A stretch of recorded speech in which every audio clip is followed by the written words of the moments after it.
क्या आप जानते हैं महाभारत जितना महान उतना ही रहस्यों से भरा है। एक ऐसा शाप जिसने सिर्फ एक व्यक्ति का नहीं बल्कि पूरा का पूरा कुरु वंश का भविष्य बदल दिया। एक ऐसा शाप जिसकी वजह से महाभारत का युद्ध हुआ। एक ऐसा शाप जिसने महान भीष्म से लेकर अर्जुन तक सभी के जीवन को प्रभावित किया। आज की इस कहानी में हम जानेंगे महाभारत के सबसे बड़े शाप की असली कहानी, क्यों मिला, किसे मिला और उसने पूरी धरती के इतिहास को कैसे बदल दिया। कहानी शुरू होती है हस्तिनापुर के राज्य से। कुरु वंश की वंशावली चल रही थी। राजा शांतनु के बाद गंगापुत्र भीष्म सिंहासन के सबसे योग्य उत्तराधिकारी थे, पर उन्होंने अपने पिता राजा शांतनु की खुशी के लिए यह भीषण प्रतिज्ञा ली कि वे आजन्म ब्रह्मचारी रहेंगे और कभी हस्तिनापुर का राजा नहीं बनेंगे, और राजपाट त्याग दिया। और यहीं से शुरू होता है वह मोड़ जो आगे चलकर विनाश का कारण बना। भीष्म की प्रतिज्ञा के बाद सिंहासन पर क्रमबदल की शुरुआत हुई और इसी क्रम के दौरान जन्म हुआ विचित्रवीर्य का।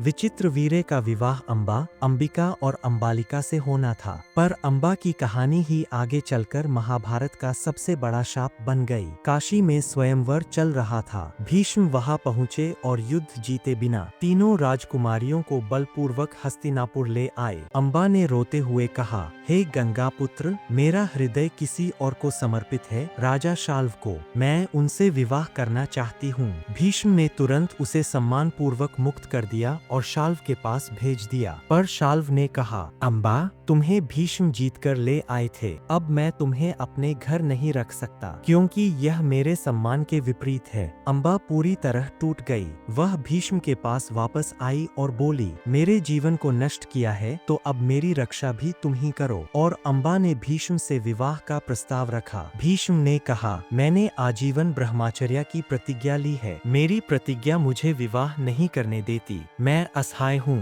अंबा का जीवन एक पल में उजड़ चुका था। उसने भीष्म को देखा और कहा, तुम्हारी प्रतिज्ञा ने मेरा जीवन बर्बाद कर दिया गंगापुत्र, मैं तुम्हें इसका फल दूंगी। जब तक तुम्हारा अंत नहीं होता मेरी आत्मा शांत नहीं होगी। यहीं से शुरू होता है शाप का बीज। अंबा अपना बदला लेने के लिए पर्वतों पर गई। सालों तक कठोर तपस्या की। उसका शरीर कमजोर होता गया, लेकिन बदले की आग और भी मजबूत होता गया। तपस्या से प्रसन्न होकर भगवान शिव प्रकट हुए। अंबा ने कहा, हे महादेव, मुझे शक्ति दीजिए ताकि मैं भीष्म को मार सकूं। महादेव ने तपस्या स्वीकार की, पर बोले, इस जन्म में तुम यह नहीं कर पाओगी, पर अगले जन्म में तुम ही वह व्यक्ति बनोगी जो भीष्म के पतन का कारण बनेगा। यही था महाभारत का निर्णायक शाप। एक ऐसा शाप जो भविष्य के युद्ध, मौत, विनाश और कुरु साम्राज्य की तबाही का कारण बना। अंबा ने उसी क्षण शरीर त्याग दिया और अगले जन्म का चक्र शुरू हुआ। सालों बाद पांचाल के राजा द्रुपद के यहाँ एक पुत्री का जन्म हुआ, शिखंडी।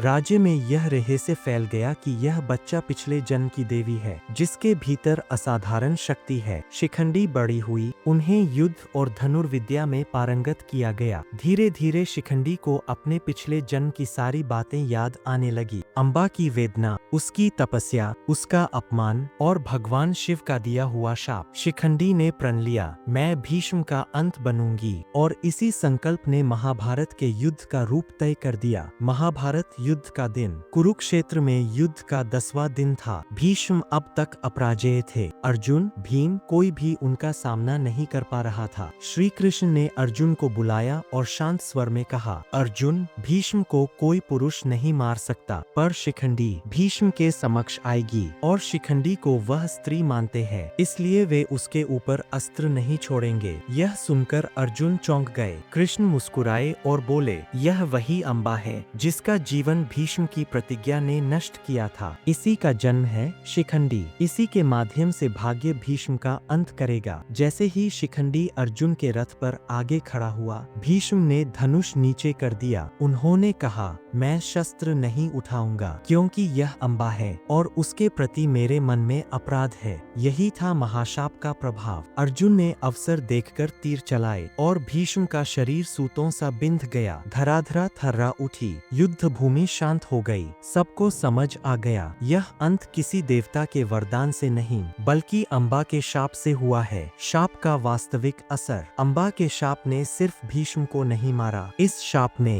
कुरु वंश का भविष्य बदल दिया। युद्ध का परिणाम बदल दिया। धर्म और अधर्म की लड़ाई को एक नया मोड़ दिया। भीष्म के महान और अपराजेय जीवन को अनोखे ढंग से समाप्त किया। यदि अम्बा का अपहरण न होता, यदि शाल्व उसे अस्वीकार न करता, यदि भीष्म शादी करने के लिए मजबूर न होते, तो शायद महाभारत का युद्ध ही न होता। क्योंकि शिखंडी के बिना भीष्म अजरमर योद्धा की तरह पूरा कुरुक्षेत्र बदल सकते थे। इसलिए अम्बा का शाप केवल एक शाप नहीं था, बल्कि महाभारत की नियति था। महाभारत हमें सिखाता है कि एक गलत निर्णय, एक अन्याय, एक आहत आत्मा पूरे युग का विनाश कर सकती है। अम्बा की पीड़ा, भीष्म की प्रतिज्ञा और भगवान शिव का वचन तीनों मिलकर ऐसा तूफान बने जिसमें पूरा कुरु वंश बह गया। यही है महाभारत का सबसे बड़ा शाप, जिसने न सिर्फ एक योद्धा का पतन किया, बल्कि पूरे इतिहास को नई दिशा दे दी।